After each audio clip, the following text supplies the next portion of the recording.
Is this a good time to say that it's Get Over It Day, National Get Over It Day? What the hell is that?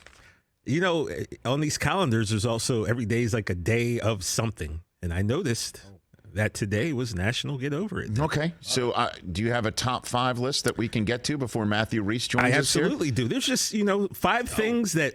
First of all, I can't get over the fact that there's a National Get Over It Day. And somebody's created a website for it. Right.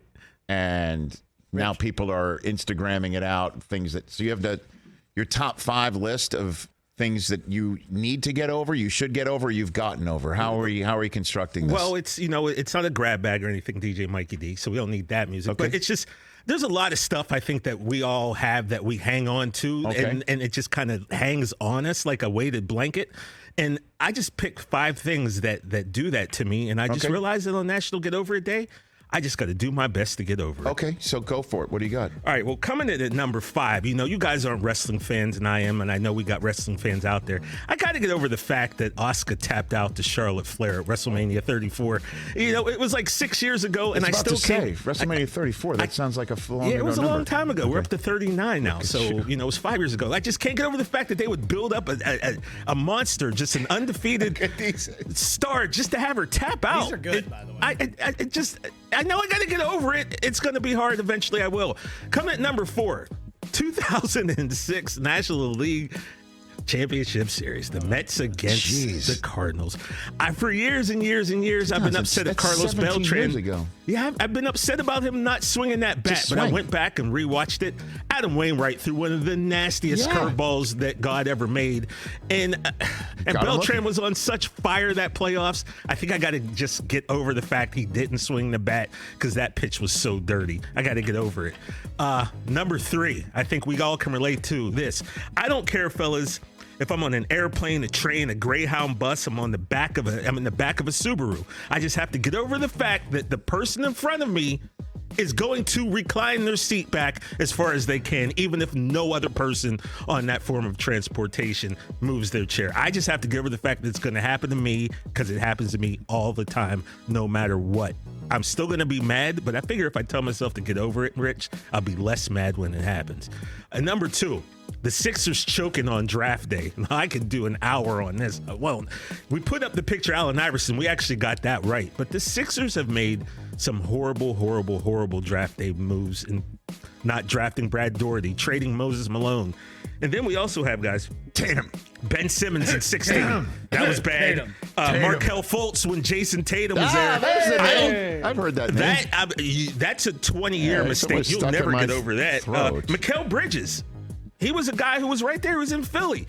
He's never missed a game, Chris Brockman. We traded him for a guy who's played 13 total games. He's not on the division now, just crushing it. Yeah. And he's going to hurt us every time. I got to get over that. And number 1, look, Dez catching it. Dez caught the ball. There's nothing anyone can tell me or show me to say he didn't. But at some point, I got to get over it. I'm not going to, but I'm going to do my best. And those are just 5 things I need to try to get over. Let me handle one, if you don't mind, and I'll push back. I do agree Dez caught it, although the rule was properly interpreted. And I cannot push back on the Sixers draft day woes and cannot push back about terrible, WrestleMania. As you know, that's your forte. And I understand what you also had to say sports-wise there. But there's a button on the chairs in transportation conveyances for a reason. The button is there to push and move your seat back. And I will never understand people who get upset over having somebody recline their chair into their row. I don't get it because your button works too. So let's keep going back.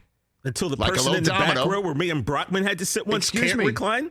Excuse me. I'm just trying to look out for my fellow passenger, Rich. I'm sorry. At some point, somebody's left holding the bag, and hopefully those flights too, you can still move back as well. That you cannot. You cannot. I can't do anything about that all the way up and row whatever I'm in. Well, yeah, you're in 1A. So excuse me, I'm not. You don't need you don't have these problems. You fly PJs. I'm not in 1A because I'm not a bulkhead guy.